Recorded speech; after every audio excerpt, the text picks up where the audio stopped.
नमस्कार दोस्तों, बात करते हैं ओला इलेक्ट्रिक मोबिलिटी की। 104 का स्टॉक है और 4% की गिरावट आज ऑलमोस्ट यहाँ देखने को मिली है। 4% की वॉल्यूम भी तगड़ा रहा है। बात करेंगे कुछ बड़ी खबरों के बारे में, क्या अभी भी निवेश करना चाहिए स्टॉक में या नहीं। 122 तक का प्राइस दोबारा से गया था और वहां से दोबारा फिर से गिरावट हुई, 103 पर फिर से आ चुका है। बात करेंगे इस वीडियो में कुछ खबरों की, क्यों हो रही है गिरावट, निवेश करना है या नहीं। कुछ टारगेट्स भी आए हैं यहाँ पे, लोअर एंड पर हैं या अपर एंड पर है, उसकी भी चर्चा यहाँ पर करेंगे। चलिए शुरू करते इस वीडियो को।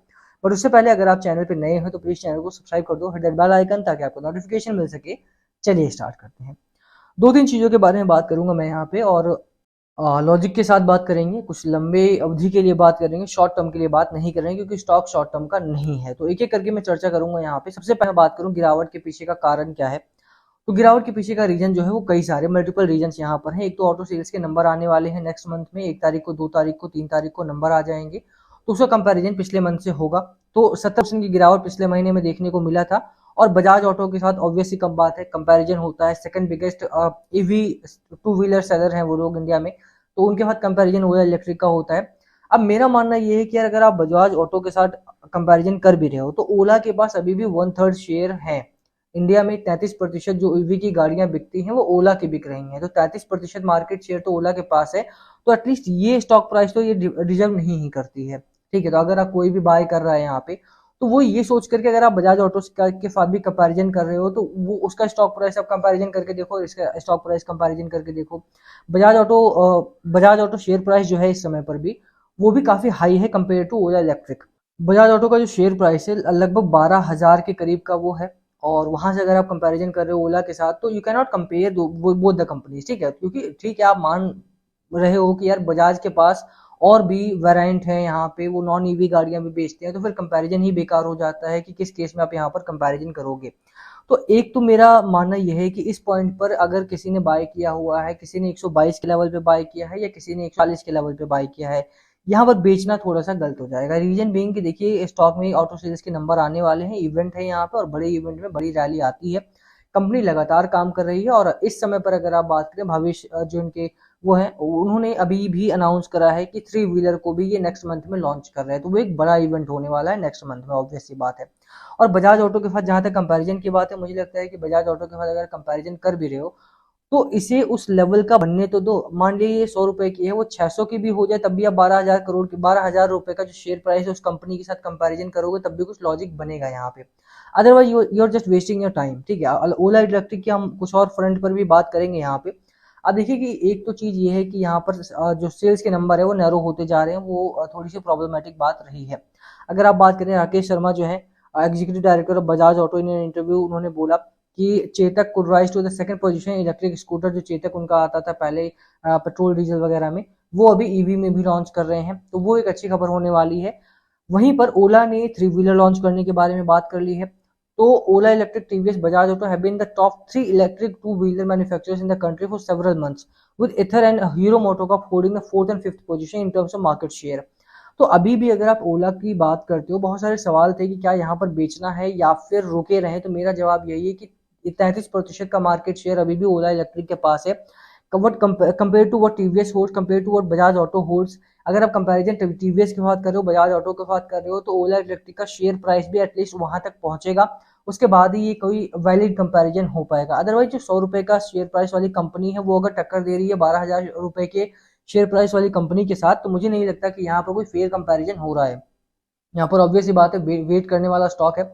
अभी जो स्टॉक प्राइस अभी तक जो आए हैं, जो टारगेट्स यहाँ पर देखने को मिल रहे हैं, बोफा का टारगेट 125 रुपए के आसपास का है, बोफा ने 100 और 145 का टारगेट यहाँ पर बोफा का है। जीएस की बात करें, जीएस का टारगेट 160 रुपए के आसपास का यहाँ पर जीएस का टारगेट है। ऑब्वियस ही बात है, अगर आप स्टॉक को बाय कर चुके हो, होल्ड कर रखा है, थोड़ा बहुत लॉस में हो, थोड़ा बहुत प्रॉफिट में हो, तो ये टाइम बिल्कुल भी बेचने का नहीं है। अगर लंबे समय के लिए किसी ने बाय किया था तो यहाँ पर लंबे समय के लिए जाना है। मेरा व्यू भी लंबे समय के लिए ही है।